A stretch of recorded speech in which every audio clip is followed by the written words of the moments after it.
Okay, hi everyone. So today let's discuss this interesting problem. So it says to accelerate a car, we ignite petrol in the engine of the car. Since only an external force can accelerate the center of mass, is it proper to say that the force generated by the engine accelerates the car? Fine. So देखो ये car है, right? And I am taking my car as a system. ये जो पूरी car है इसे मैं as a system treat करता हूँ. Then conservation of momentum says that if the net external force on any system is zero, then the momentum of the system will remain conserved or it will be constant, change नहीं होगा.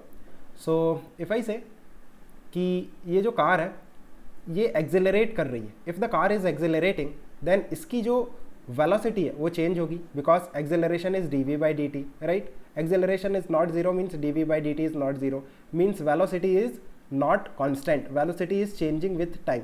If velocity is changing then its momentum is changing.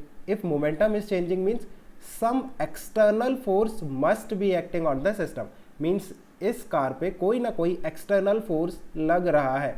Now the force which is generated by the engine, right, if you ignite the petrol in the engine of the car, अगर car के engine में petrol burn हो रहा है then एक force generate होगा by the engine, but that particular force can not accelerate this car, क्योंकि वो जो फोर्स है that will be an internal force for the system, right.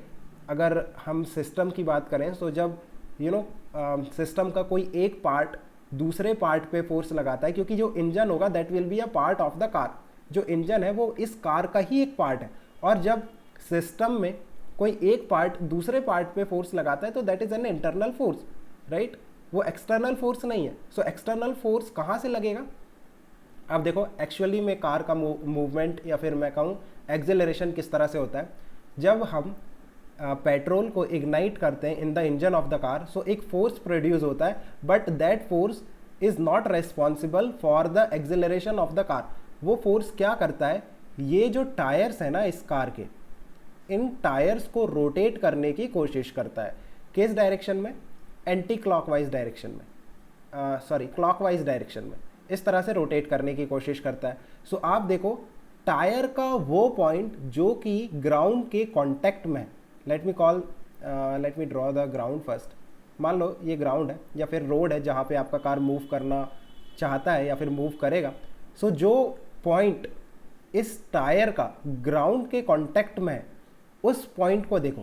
जैसे ही ये जो व्हील्स हैं ये रोटेट करने की कोशिश करेंगे, the point which is in contact with the road वो पीछे के तरफ मूव हो रहा है, राइट. टायर का वो पॉइंट जो कि ग्राउंड के कांटेक्ट में है वो पीछे की तरफ स्लिप करने की कोशिश करेगा, and if there is friction between the tyres and the ground then एक फोर्स लगेगा, फोर्स ऑफ फ्रिक्शन. देखो पॉइंट कहाँ मूव करने की कोशिश कर रहा है, पॉइंट का टेंडेंसी कहाँ है मूव करने का, पीछे की तरफ.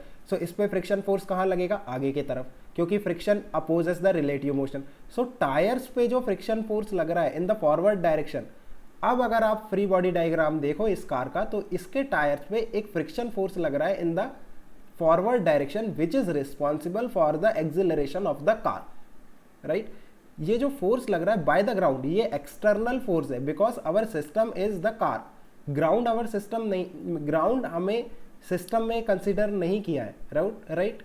सो इस तरह से हम कह सकते हैं कि this is an external force which is responsible. कौन सा external force? Force of friction. किसने अप्लाई किया? ग्राउंड ने. Fine. So I think it's clear. Let me know if you still have any confusion. We can discuss further. Okay guys, keep working hard. Best of luck. Bye.